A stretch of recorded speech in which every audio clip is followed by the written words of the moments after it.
Welcome everybody to really the startup of all of the programs. We had Zappy Hour last night with Dave Peterson giving an update on what's happening with FFI. If you didn't catch that, watch that on live stream because it was very, very, very good and very informative and very exciting. And he actually offered to say, if you want to hear his update and all the news and the membership, he will actually live stream to any of your clubs. And so keep that in mind if you want the FFI update.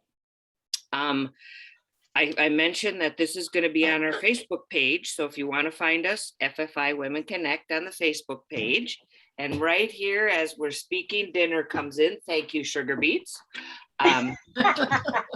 Just never know. Our Facebook group is Fly Fishers International Women Connect. For those of you that are new tonight, welcome. You probably found us at Women Connect at flyfishersinternational.org.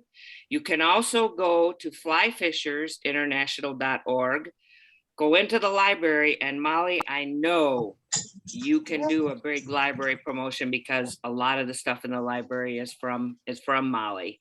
I want to do a reminder, every person here should be signed up for the expo, November 5th through 7th. Tons of classes, tons of vendors, tons of auction items. Want to see you there. And it's a whole $250 to come. I just lied. It's $25 for 3 days. Come on. Jocularity. That's right. Yeah. So Best deal. if there's anybody new here tonight, we would like to meet you. So yeah, so Molly, do you want me to do raise a hand or do you want to send questions through chat? I wanted to raise the hand before I go to the slideshow. Okay. I have a question for everyone. Okay. So for all of you on your computer, there's a little, I'm on a Mac, but there's a little icon in your stop video security that says reactions. And in there's, oh no, that's clap. Sorry. No, reactions right at the bottom. There too. It says raise your hand. Okay, raise your hand, because I know you can get to it from the participants too. So there, Penny's raising her hand. So can we all, there we go. So if you hit reactions, it says raise your hand. Can I see everybody raise their hand? Does anybody need help with it?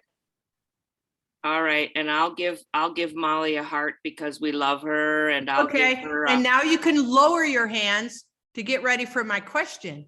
Okay, let me introduce you, Molly. Go ahead. Can I do that? All right. Hey. Let me spotlight Molly because we need to know who our speaker is tonight. Okay, here is Spotlight.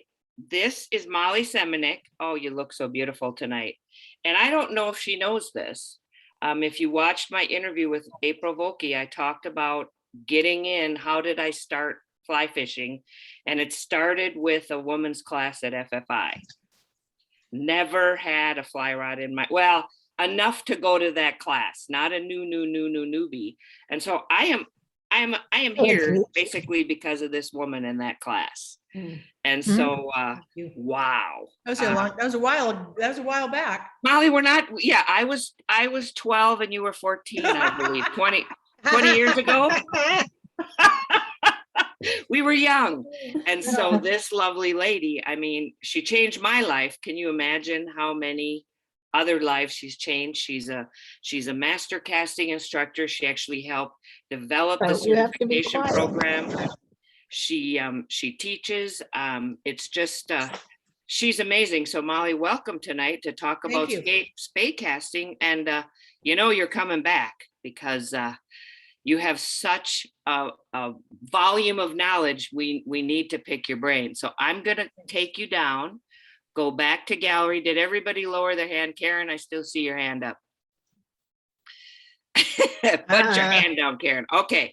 Ask your question, Molly, and we'll do a hand raise or not. Okay. Can you unpin yourself or unspotlight yourself so I can see everybody? Go up into view and take it off speaker view and do it into gallery view. You there? Okay, everyone, here we go. This is our interactive piece. Raise your hand if you own spay equipment. 1, 2, 3, 4, 5, 6. Is that it? Okay. Oh, and Catherine did a thumbs up, 7. Okay, 7. And My how many husband people do we does. have Does on the that count? call? Oh, 26. there's a couple more. Okay. All right, down with the hands. Okay. Yay. Well, That Okay, worked well. okay, we got one more. Yeah, we did. How many people? Oops. Then I got to remove the spotlight. Hold on. I got it. There we go. How many people are thinking about buying Spey equipment? Oh, yeah. Okay, just a couple. 4, there you go. 5, 5. 6. Great. Okay. That helps me kind of get an idea of where we're at. All right. Well, how many want? Just, can I ask another question? Sure. How many plan on spay casting once they learn how? You could do it with a single run. 5. Oh, yeah. 7, I 8, raised hand. Whoop. a lot of wannabes. 9. Good. Good. That's Oh, great. You have I a have- ton of people that want to be spay casters, Great. Molly.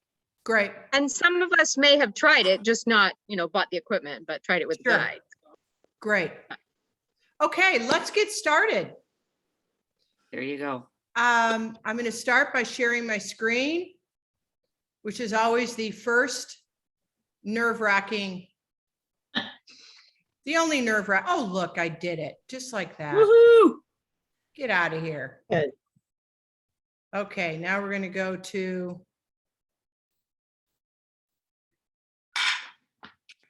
Okay, so my objective tonight is to help take some of the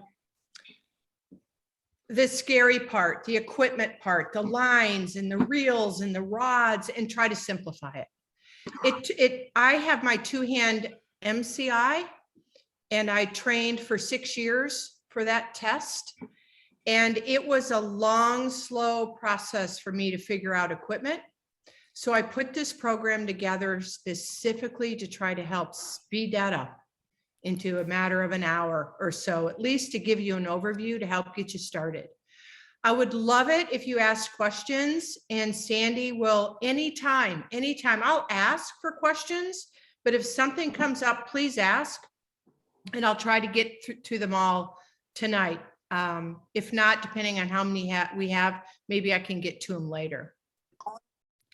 So I offer casting lessons in person still, but mostly now virtually. And I have a lot of 2-hand students. They're all over the country, and quite a few CIs, mostly CI candidates at this point.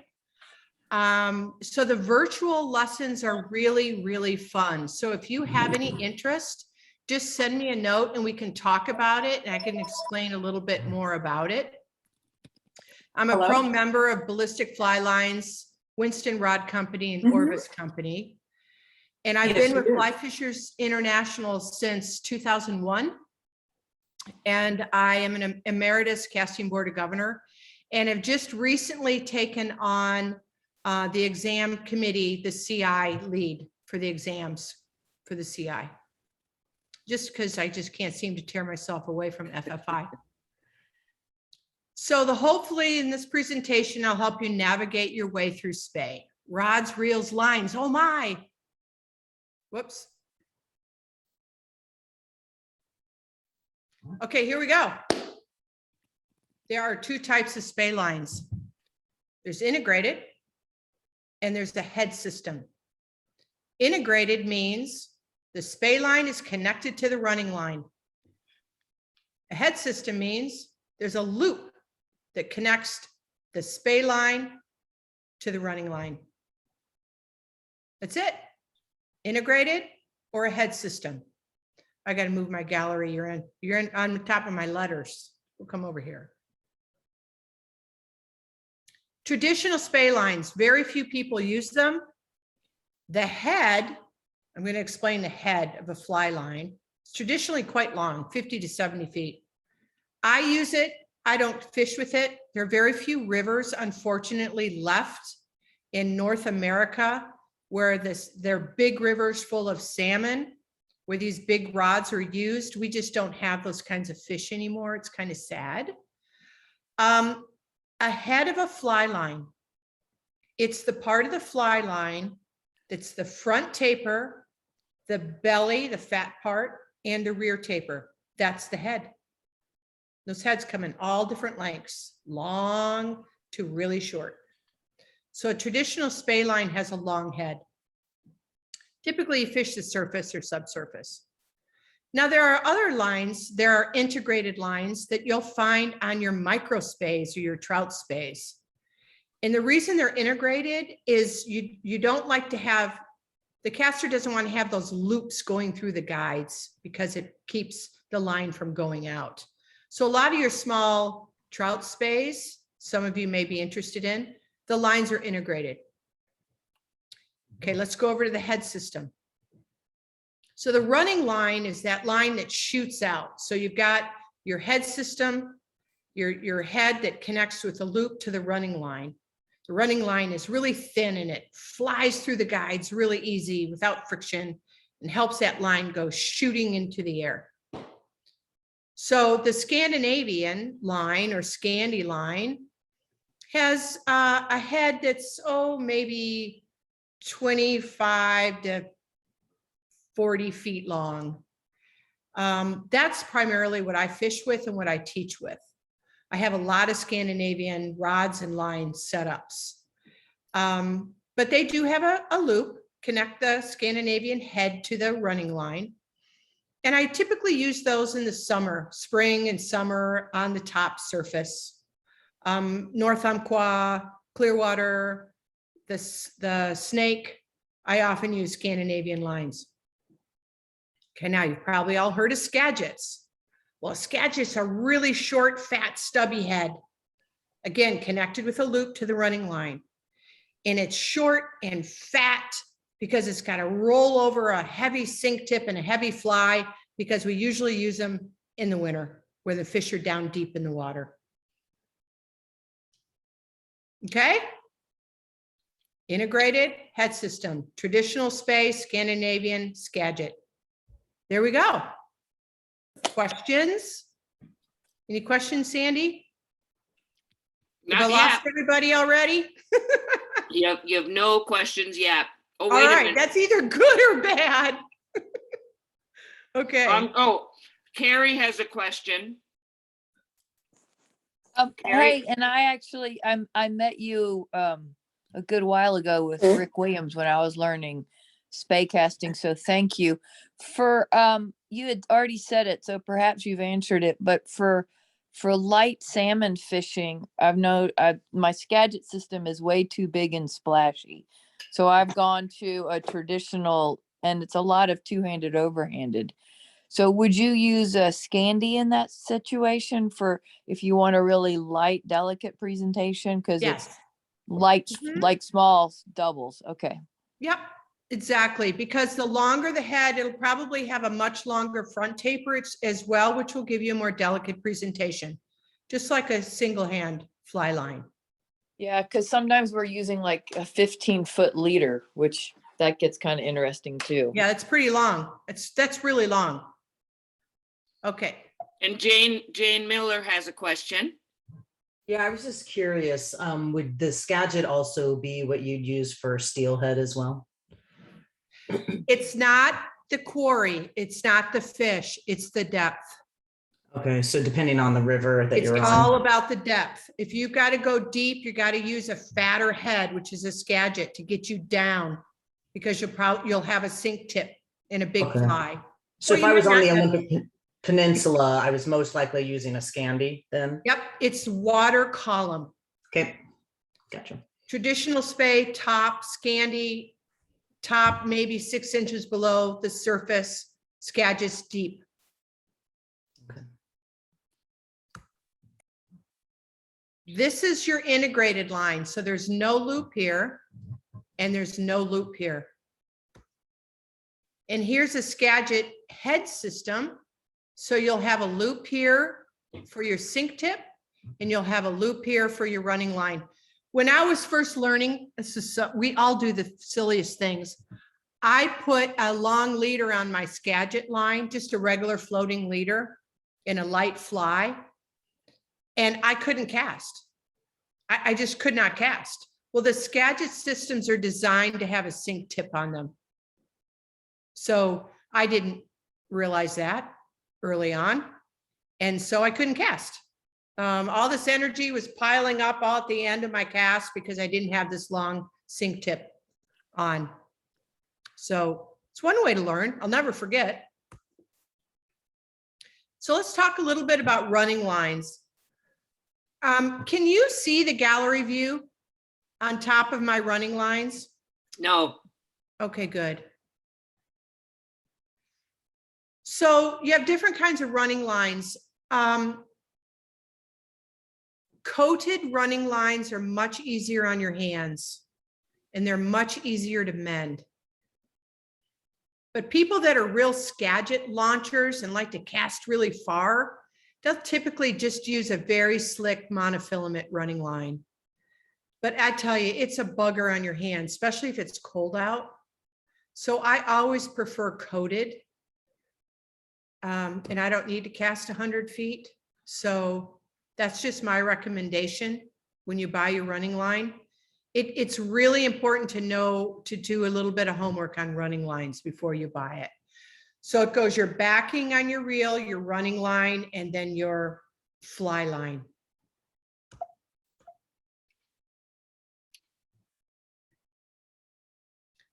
Okay, sink tips. This is this could be an hour class in and of itself, so I'll just touch on it briefly. But the Skagit heads, as I mentioned, are built to have a sink tip at the end of it. Sink tips are made with tungsten. That's what the T is for tungsten. And the T equals a number, anywhere from 7 to 14. 7 being light and 14 being really heavy. And it's tungsten. Weighs, if you had a T10, it weighs 10 grains per foot. If you had a T14, it's 14 grains per foot. So it's going to go down deeper faster. So if you've got really fast water and you want to get down deep, you're going to want a T14. The length is anywhere from 5 to 10 feet. Rarely do I fish 15 feet. That's pretty long and gnarly. 14s, 12 to 14, 10's the most common. I've done quite a bit of spey fishing, Alaska, Canada, Pacific Northwest, and I never had anything longer than 10. you have a question from Diane on the line. Diane, you want me to ask it or you want to unmute? Diane can unmute. Here we go. I see her, she's trying. Oh, let me see if I can unmute you, Diane. And it's a good question, because I was wondering the same thing. She can't seem to unmute. Sandy, tell her to hit her space bar and just Hit hold the it down. space bar, Diane, and see if Just that'll hold take it you out. down while she talks. Oh, There I you didn't know go. that. Oh, hit it again. You came off. Hi, Yeah, she has to hold Patty. it down while she's talking. Yeah, hold it down. Hold it down. There you go. We can hear you. Go I ahead. see it. I didn't know that. Got it. Okay, so I have seen the acronym MOW on fly line packages, but I don't know what it means. We're going to get to that, but MOW, and boy, did you catch me, stands for 3 different people. No problem. We The can wait. last names of 3 different people, and I forgot. Oh, I bet if I did a quick, I could get their names. Molly, I'll do a Google search. Keep Okay, going. good. Great question. Oh, I should have the answer right off my tongue, but I don't. So that's fun. We'll look it up. But At I'll least talk I don't more feel so about- dumb now. No, I didn't. I should know, but I've been told, but you know, my brain, I forgot. But we'll find out. Yep, I'm Googling it right now, so go ahead. And we'll talk more about that in a little bit. In fact, we'll talk more about it right now. This is fun. I love this. So it's density compensated. So it reduces the hinge point. So you've got intermediate materials blending into more of a level sink material so that it sinks at a slower rate than the level sink part of the material. So your mow tips and your airflow flow tips are density compensated, meaning that you're not going to have the heaviest part in the middle of the leader. You're going to have the heaviest part down by the fly, and then it's going to get lighter up towards the fly line. So you don't have a belly in it. So you'll have a nice straight leader that hangs down.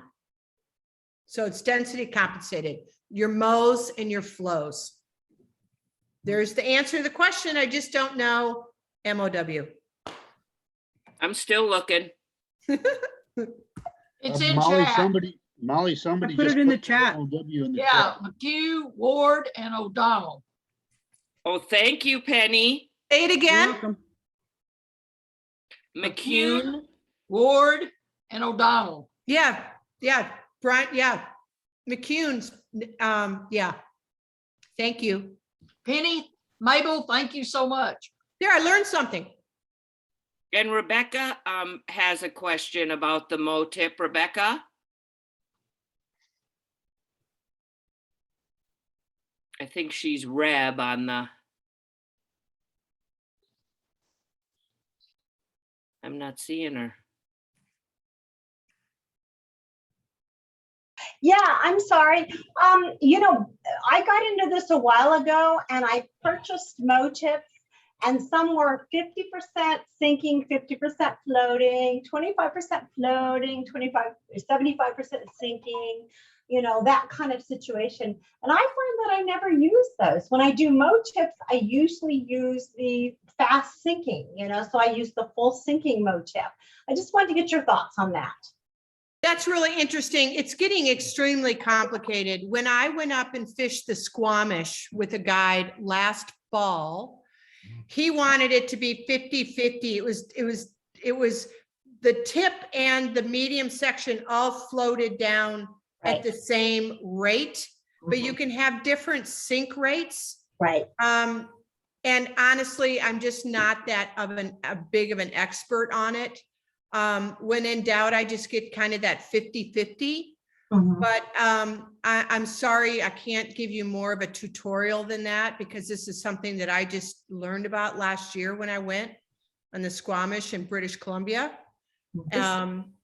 Could I If interject? someone knows, please do. Well, we do this, I fish the salt, and we fish Okay. the salt with two-handers. And we do use different percentage floating versus sinking, and it has to do with knowing where the fish are in the water column. So if you're using a full sink, depending on the depth of the water, it's going to go all the way to the bottom pretty fast. If you're using one of the others, maybe one that's 50-50, it'll go down slower and it may not go down as far. So if your fish that you're targeting depends on, you know, if you got a school going through here on the East Coast of striped bass, they could be anywhere from the bottom to the top. We've caught flounder on the fly on those beaches. Wow, how fun. And they'll come up to the top. So I think the tips with the different percentages would almost be, it would be easier if you were with a guide who knew where the fish were. Right. You might not know if you're visiting, but the guide Right. would know, and they might tell you to switch to a different tip. But you Right. might play with them and see if it changes their position in the water column, because I think that's what it's for. No, definitely. It's just, I always find when I use Skagit, what I want to do is I want to go down deep. So why would I use? Oh, that's you know, you're using the right line. yeah, exactly. So, or a heavy fly, that kind of thing. So I mean, I have a full floating, you know, Skagit tip and a mow tip, and I just never use it. You know, I just use my one that goes down deep. Yeah. And then if I want to use something near the surface, I use my Scandi. Yeah, when I was on the Squamish, the water was really shallow. So that's why I had a 50-50 and a T7. I just didn't want to go down too fast or too deep. Okay.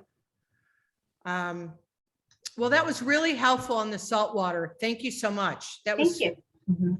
appreciate you sharing that.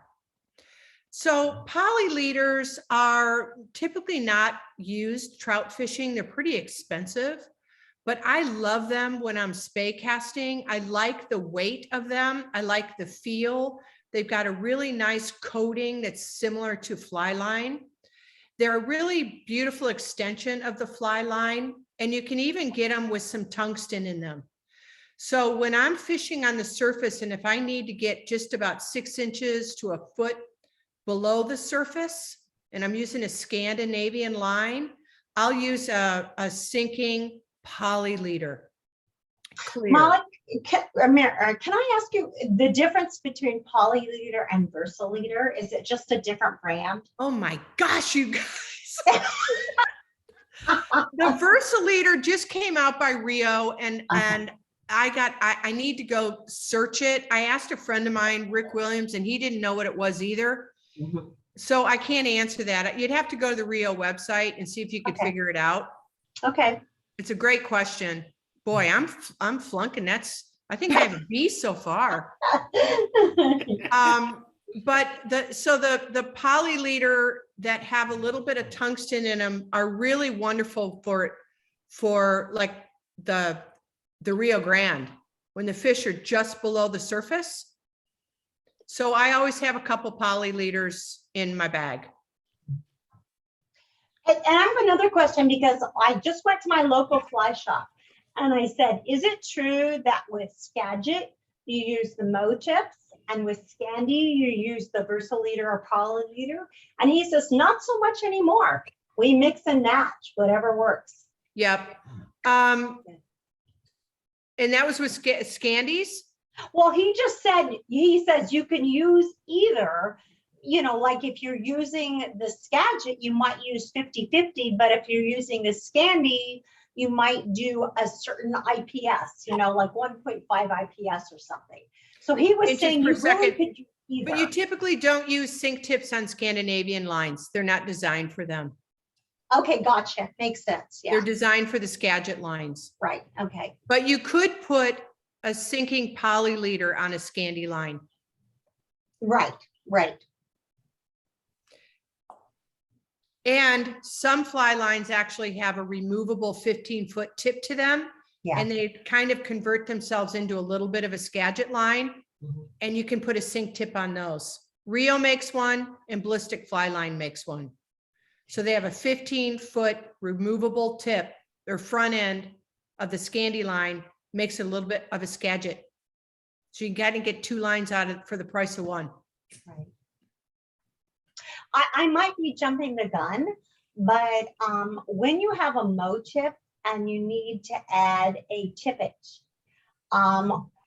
is there a certain length that is recommended? Because I had a guide had me put a whole leader on to the motif, and when I went to the fly shop, they said no, it should never be more than 3 to 5 feet. 3 to 5 feet. Okay, gotcha. Thank you. I use 4. Yeah, gotcha. The leader has no purpose other Right. than allowing the fly to swing naturally. Right. Okay. The Good, leader, thank you. the sink tip takes it down and the leader just makes it look natural underwater. Right. And what I was told is that, okay, the motif takes it down, but if you have a long leader, it floats back up. So it's defeating the purpose. Yeah. That would be that'd be a real tough cast. is Yeah. what that would Thank be. you.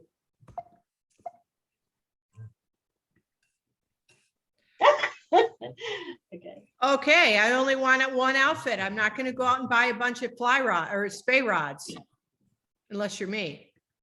It always starts with 1, right? We've all played that game. Okay, so if you had 1 spey rod, 7 weight could get you from coast to coast. The woman that uses a spey rod in the salt Can I ask her what size rod she has and how long it is? Well, like you, Molly, I kind of collect rods and reels like Imelda Marcos collects shoes. I Okay, have not used a Spey rod yet, and I own 4 of them. But in this, I've tried, but in the salt, I use an 8-weight, 11-foot Australian rod. okay. I've had it for a long time and I really like it. It goes well overhead, and it also, particularly when you're standing in surf. I mean, fish in the ocean is so different on the East Yeah, and it Coast. probably is good for big game. Good. Well, Yeah. I mean, what we get there isn't all, I mean, we get big, but we get small too. But the thing is, you're standing waist deep with waves. You're not standing in a stream or let's say just something that's flowing by. You're standing in some pretty tough surf. So the rod is a little stiffer than what you would use for a typical And Spey shorter, rod. it sounds like. Yeah, it is shorter.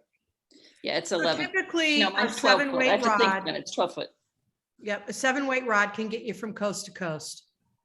And they're usually 13 feet, 3 inches approximately.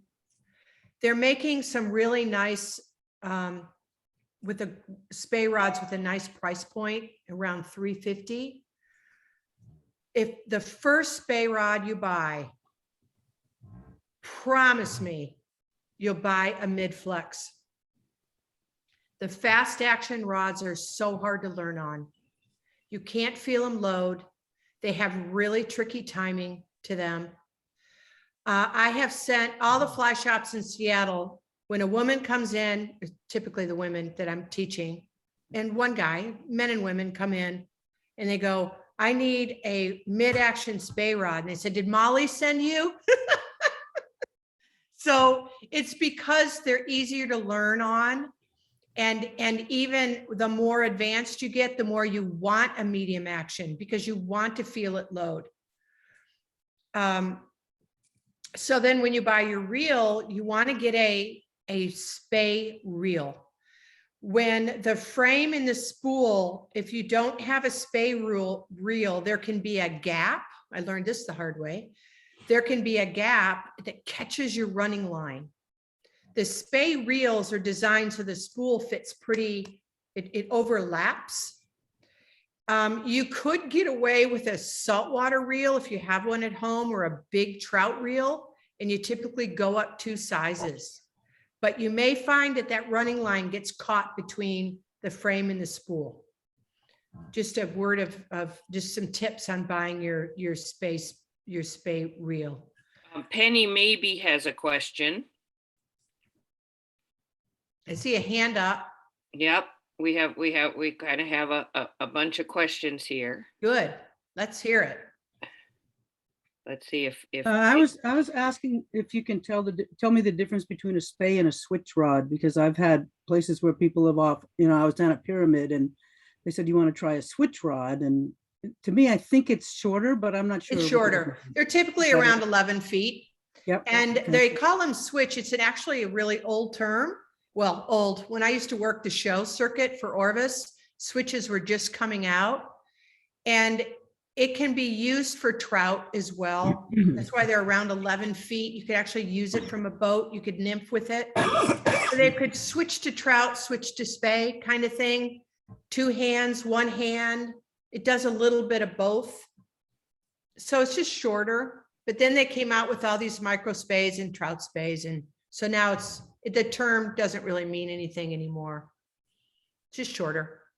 Great. and thanks. Sherry, did you have a question? We got a couple more. I see she's trying to unmute. Just hold your space bar down. Okay, There you go. okay. Now my question is, I've made some rods. Can you make a spade rod? And what would you recommend as far as getting a blank? I don't know about making, yes, you can absolutely make Spey rods. And I can't answer the blanks. You could go to your sages, you could go to,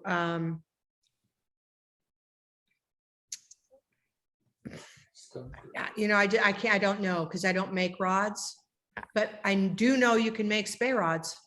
Okay, Absolutely. just ask them what. where Yeah, I and you got want, what and you want a medium action. Okay, thank you. Two more questions, Molly.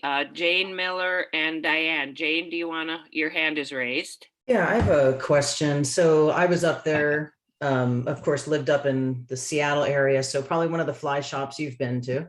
But I was talking with them at the fly shop and we were looking at, I was helping a friend pick out some Euro nymphing rods and I was talking to the owner of the shop and we were talking, and I was just, I don't like to buy multiple rods. So kind of, you know, like you said, can one rod do two things instead of just having to buy more rods?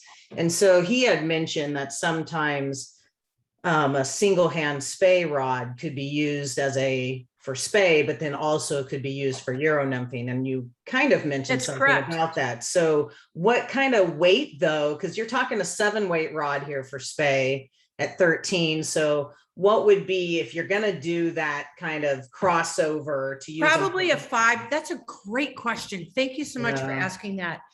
I've only Euro nymphed a couple times because I just have my head wrapped in two-hand right now, but Yeah. I know it's a really effective way to fish. You can get a 10-foot long 5-weight. Typically, a Spey rod is going to be 2 sizes lighter than your traditional trout. In other words, Oh, if you need an 8-weight for your species with a single hand rod, yeah. you're going to use a 6-weight Spey. Oh. So you could even go 4-weight. If you typically use a 6-weight single hand, you could Mhm. get a 4-weight 10-foot that could be a Spey or a Euro nymph rod. Oh, okay. Yeah, Cool. but I would, you know, talk to your fly shop. They're going to know more about Euro nymphing than I do. That's the Right. little that I know, that yes, you could do both Okay. for sure. Okay, great. Thank you.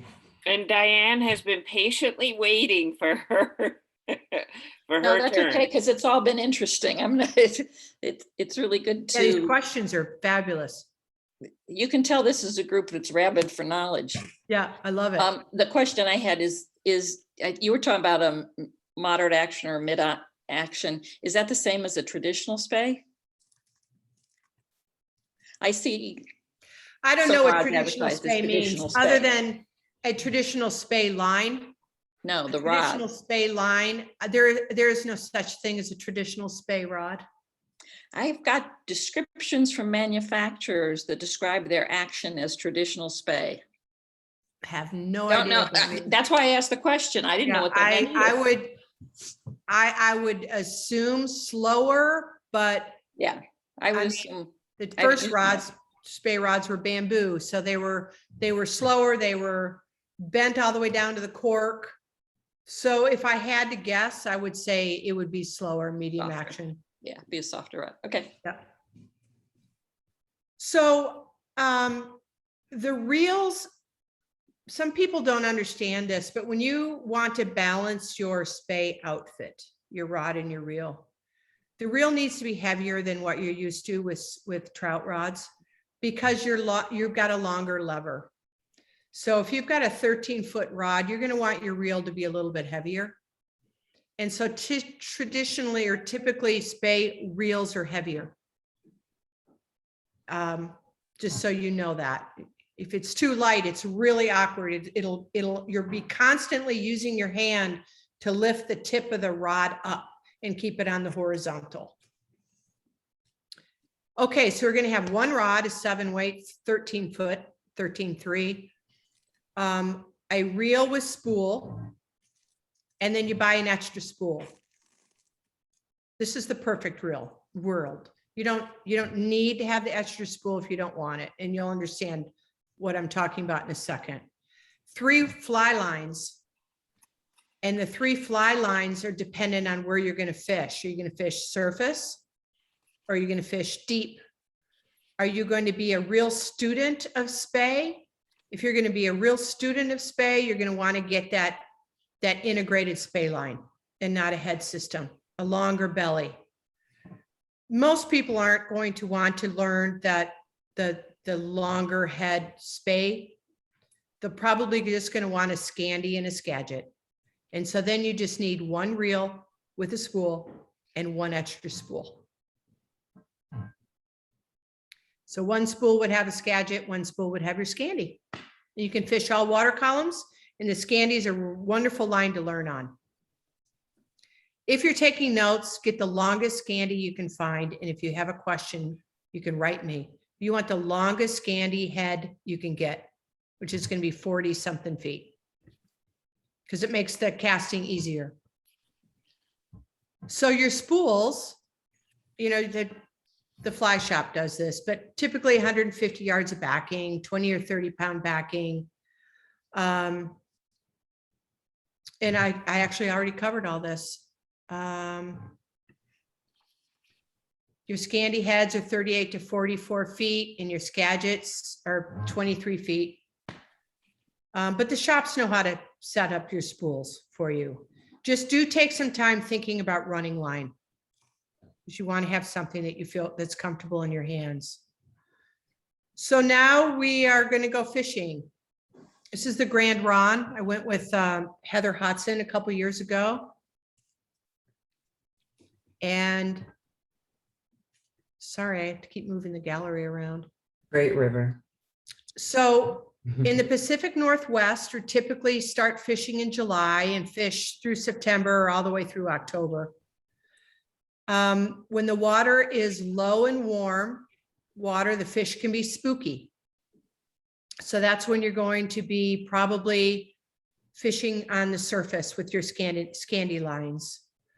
When you get into really, really super big rivers like the Clearwater, you're going to want an integrated traditional line with a long head. In fact, I even use an integrated traditional Spey line on the Skagit. On the Skagit River, I like to cast as far as I can. So I use a 55-foot head. On your smaller rivers, 60 to 80-foot casts, all Scandis, Scandinavian heads. And the leaders are typically the length of your fly rod. For surface and subsurface presentations, 3 to 5 feet for Skagit systems and sink tips. Kind of a little refresher. Late fall. Okay, water temperatures are cooling. So we've got 40-degree water. The fish are not moving around much. They're not going to come up to the surface and need a dry fly or a fly just below the surface. So what do we use? We grab our other spool that has the Skagit on it. It takes the fly down to the fish. They're good for fishing ledges and slots. So there's your two spools, warm water Scandi, cold water Skagit. And then you want your Mo tips for your Skagit. You know what's great about these Mo tips is it allows you to use a lighter fly, which makes casting easier. So they take the fly down. You don't have to have a heavy, not fun to cast fly. You can go with a really light fly and just make your Mo tip heavier. And don't rely on the fly to take it down. Makes casting so much more enjoyable. And then again, you know, your straight mono short leader with your sink tips. Okay, now we just need to add water. And there's the Grand River. Not a lot of fish in it these days, gang. Kind of sad. Beautiful. Didn't they close it down last year? You know, I think they did. Yeah. Did you read? Well, no, you didn't. You're from all over the country. The Bellingham Herald, our local Bellingham newspaper, the Lummi Indian just reported that they only had 15 Chinook salmon return when they should be about 500. Wow. This month. It's horrible. It's amazing how when I travel around non-anglers, how little they really understand about the dire straits of our salmon. And so, and honestly, the trout spay has come back because it has been created and invented because we have trout. So, you know, we can use a spay rod with trout because we have trout. And I will say, I'll end with this. I was on the Oahe last week, and I had a 5-weight bamboo rod that Dave Dozer Bamboo Pursuits made. And I was tucked up high against some willows and had a really deep drop off, which is really why spay rods were invented, because you can't step into the water and you don't have a back cast. So what did I do with my 5-foot bamboo rod? I did a double spay and got 45 feet out in the middle of the river where the fish were. So all of these spay casts can be used with any rod at all. I was redfish fishing in South Carolina 2 weeks ago, and I was doing some spay casts with my saltwater rig. So it's a wonderful sport. You can use spay equipment, you can use spay techniques with any rod. So have fun with it. I'll tell you one other thing. And this is, for me as a casting instructor and someone that I can't get enough learning about how the cast works. So when I learned how to spay cast, which truly is a continuous tension cast, there's no stop, pause, forward, pause, where the energy leaves the rod and then it comes back into the rod. When you spay cast, the rod is continuously under load. When you learn to do that, and then you go back to your single hand rod, I rarely ever lose my energy in my rod anymore. I always do some kind of a curve somewhere because I know what that feels like to have my rod under tension. And when you learn what that feels like, casting it just goes into a whole nother orbit. It's just so beautiful and it's so effortless. Hey. So it's taken my casting into a whole nother world. And Al Burr, who was my mentor for my 2-hand, told me that would happen. He said, when you get your 2-hand certification, the world will open up. And it has. So if you just love to learn and have new stuff to play with, go buy a spay rod. That's all I have. I hope that helped clarify some of it, because it can be undaunting. Yeah, really, really good. There was some discussion earlier, Molly, on several people were asking, so is a 4-weight spay rod the same as a 4-weight regular rod? Is a 4-weight regular rod 2 sizes up, and that's the weight of So spay rod? a 4-weight spay rod would be similar to a 6-weight 2-hand or single hand rod. I'm sorry. So if you typically fish a 6-weight in your river, you'd want a 4-weight spay rod, 2 sizes down. 3-weight spays would be if you typically use a 5-weight in your single hand rod. They make smaller ones, but boy, they're hard to use, in my opinion. I kind of don't like to go much smaller than a 4. Any other questions? Peggy, did you have a question? It's tough topic. You know, it takes time to get through it, but hopefully the introduction will spark, and you're in the fly shop, or you're talking to someone, and all of a sudden it'll be a little bit clearer, a little bit less confusing, but it's got to just keep taking little baby steps till it all comes together. Hi, this is Rebecca. Molly, I have learned that in a boat, if you're solo, you can do a dynamic roll cast, like a spay cast from the boat, basically, and it's quite effective. Absolutely. So a dynamic roll cast, it just means you never stop the line from moving. It's constantly energized. It's extremely effective. And if you can take that dynamic roll cast, which means you didn't pause, it just boom, you're dragging it through the water and you go. So it never loses its energy. A switch spey cast means the line actually left the water, touches down, and then you do your roll cast. So the difference between a roll cast and a switch is a switch, the line literally leaves the water. Right. And what I have learned is when you're in a boat, of course, you're higher up than when you're in the water. So you do have to adjust your D loop just a bit because, you know, you're higher up in the boat, but it does work and it's very effective. I bet it does. Mhm. Oh my gosh, I use dynamic roll casts all the time. Yeah. Keeps your fly out of trouble. Yeah.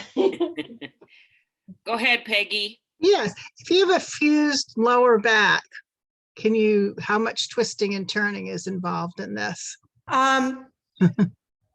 It's all up to you, Peggy. I'm a Mhm. serious rotator. I mean, I just go Yeah. all the way around because I just Right. love it. It lengthens my stroke, Mhm. but you don't have to. You can be a little bit Ah. more arm. Right, You're gonna rely a little bit more on your arms. But okay. if you ever have a lesson, let them know because a lot of Oh, times yeah. people teach with rotation, but you don't Mhm. have to have it. You can Okay, just sort of do cool. more arms. You're just going to need to be a little bit more efficient in your cast because you can't Right. rely on that rotation. Cool. Yeah, I Christy, have your I hand have a is raised. switch rod, but I have caught a couple of salmon with it, so, Good. yeah. that's Sorry, kinda- Peggy, I didn't mean That's to interrupt. okay. Go ahead. Christy, your hand is raised. Well, I can speak to Peggy's question. The one spey class that I took involved 3 days of steelhead fishing afterwards.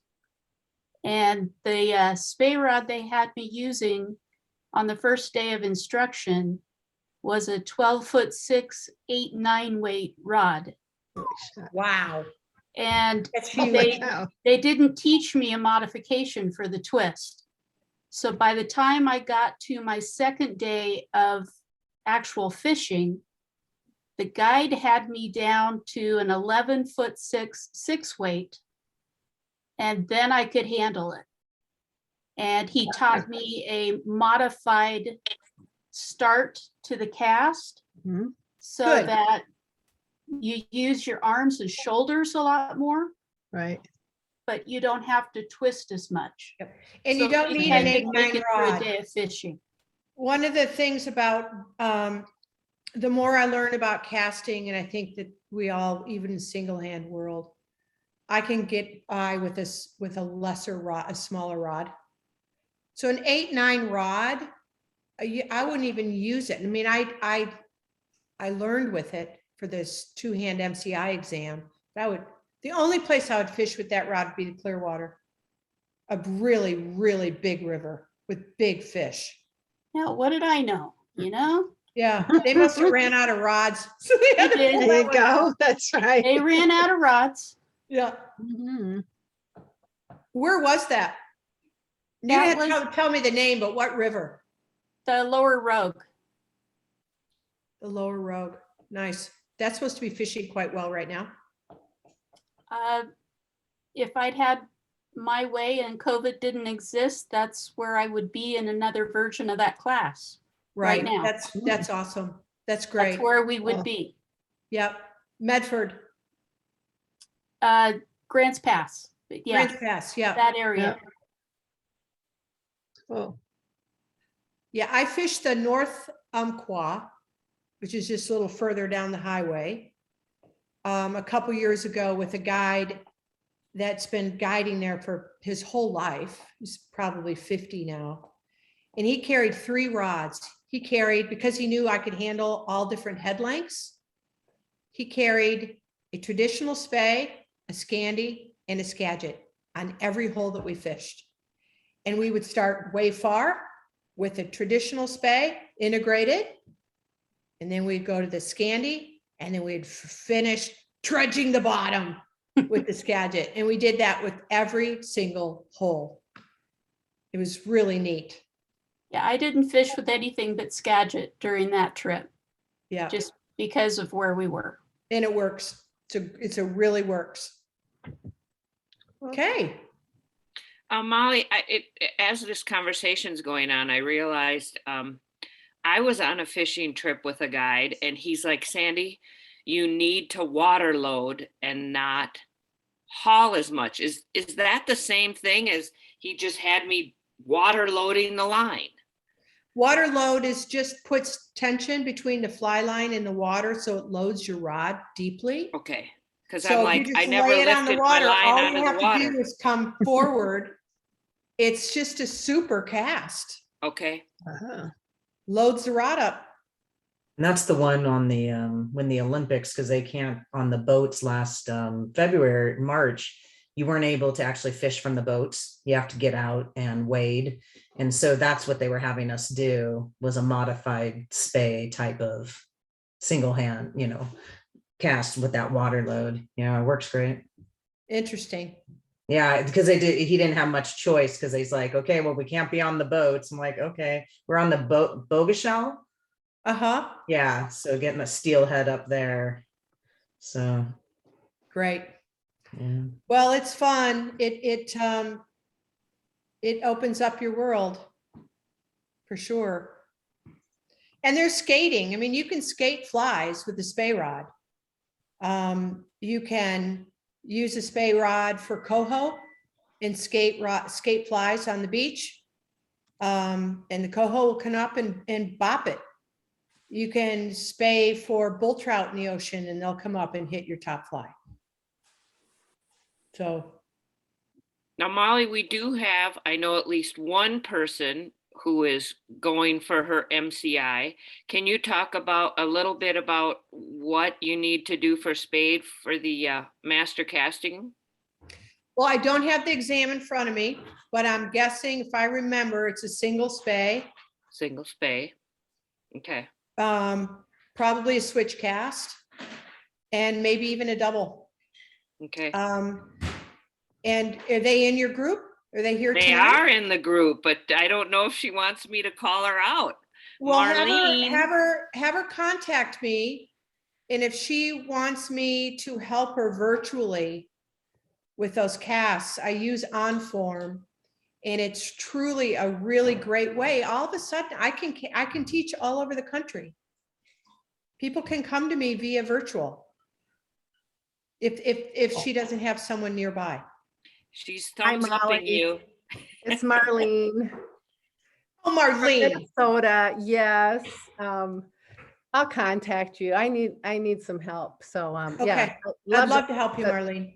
Oh, terrific. I love the Spey cast, the single Spey. And with COVID, I've kind of floated away from my focus. So I need to get focused back. Okay, cool. That'd be perfect. I'll call you. I'll be in California starting the 30th of this month for 4.5 months, and I have a lake there. And I take all my Spey rods and I teach like crazy. Well, Awesome. virtually. Where in California? Palm Springs. Perfect. Oh yeah, I got a house down there. That's great. Yeah. Where in California will you be? Indio, Palm Springs, southern end of Palm Springs, and there's a reservoir right there. Oh, sweet. Thanks. So, So that got all the Californians excited. yeah, with a nice beach. So little golf, little Spey casting, little shopping. It works. Very good. Any other questions? We're in our Q&A section, although we kept you very busy with questions through the whole talk. Yeah, it was great. I love that. Because we dive deeper into the topic. And if one person has a question, someone else is thinking the same thing. I have a question. Hi, Molly. It's great to see you. This is Kat. Hi, Kat. Hi, so good to see you. Nice to see you. Sorry that I had to join late. I heard you talking about skating. What does that mean? Oh, I'm so glad you asked. I just assumed. Skating is when you see my hand, you grab your cork and you make that fly. Albert says, kiss the water, kiss the water, kiss the water, kiss the water. And it stays on the surface. Any of you that bass fish, you're popping the frog, popping the damselfly. A month ago, I was on the Yakima skating crane flies. Crane flies are tricky because they like to sink. So you got to have like an elevated skate. So you don't make a dive. You know, it's got to stay peggy. You know, it's a tough pattern to tie those crane flies Right. Yes. and get them to skate, not dive and get wet.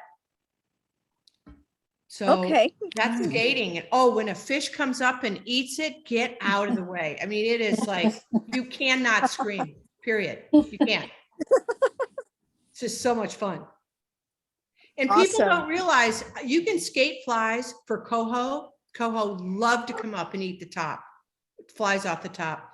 I was redfish fishing in South Carolina. Believe it or not, there were grasshoppers on the tips of the grass way out in the low country, and the redfish were eating grasshoppers.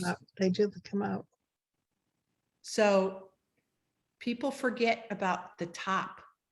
They just don't think it'll work. You have to have confidence in it. Awesome. Thank you for explaining that. Sure. I'll contact you offline too, because I have a couple other questions for you. Okay. Great. Thanks. You're outside. Yeah. Yeah. Yes, I was sorry that I joined so late. Work went late, and I was really hoping to hear the rest of the conversation. I know it's being recorded, so I'll Being have to recorded. look for it online. But just wanted to say hi, everybody. I miss Hi, you Kat. all. Miss you too. Okay. That it? Any other questions? All right. Feel free to write me anytime. All right. I am. Oh, Evelyn has a I question. have that in there. She raised her hand. Okay. I have a comment. I've been watching my husband taking Spey casting, and I tried it one day, and I think I'm going to take it up too, because I couldn't believe how easy it was to cast that line out. Good. Yes. I'm glad you felt that way. Yeah. That's kind of a good instructor. Keep it simple. Yep. Except I'll use his rod. Thank you so much. You're welcome. Molly, just give a quick commercial. What are you talking about at the fair?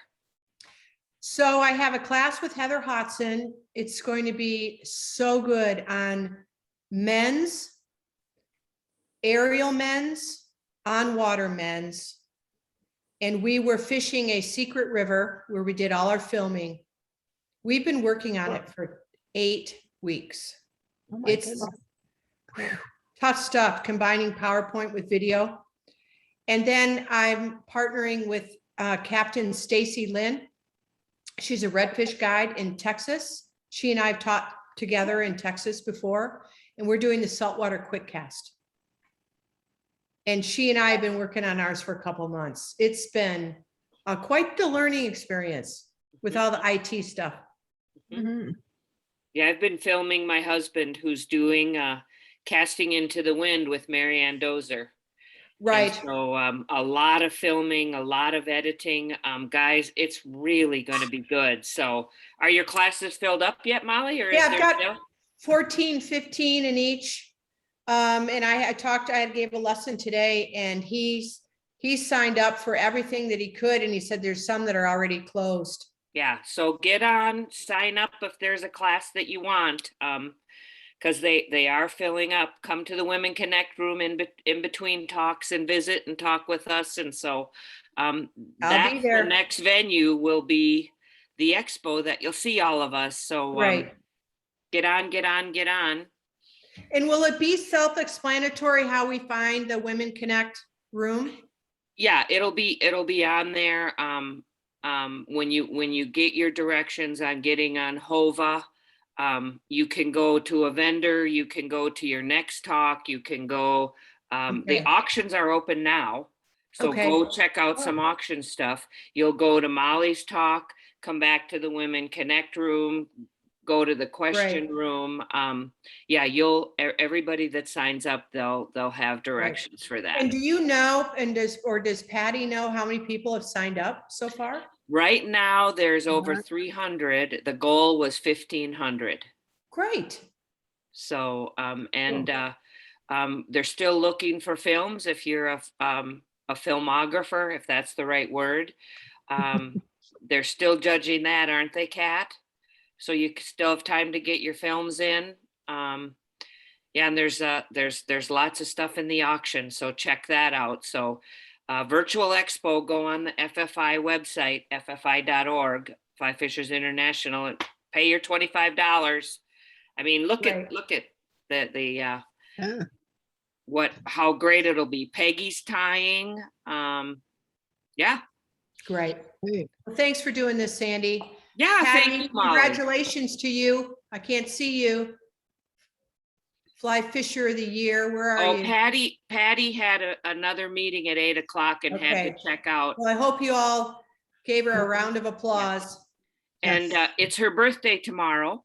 Okay. Oh, So if you okay. want We to can send her a send. note. Right. And she's having, of all things, she's having surgery the 26th. So Oh my gosh. those of you that want to send good vibes or Okay, prayers thank or you. a card, I know Mhm. she'd appreciate it. So Thank you. that's what Right. Women Connect is about. That's is right. Supporting, All right. supporting our sisters. So 26th, huh? thanks All a right. lot, everybody. Thank you, Alrighty. everyone. Thank you for having Yes, me. good job. Okay, bye. Bye-bye. Bye. Bye.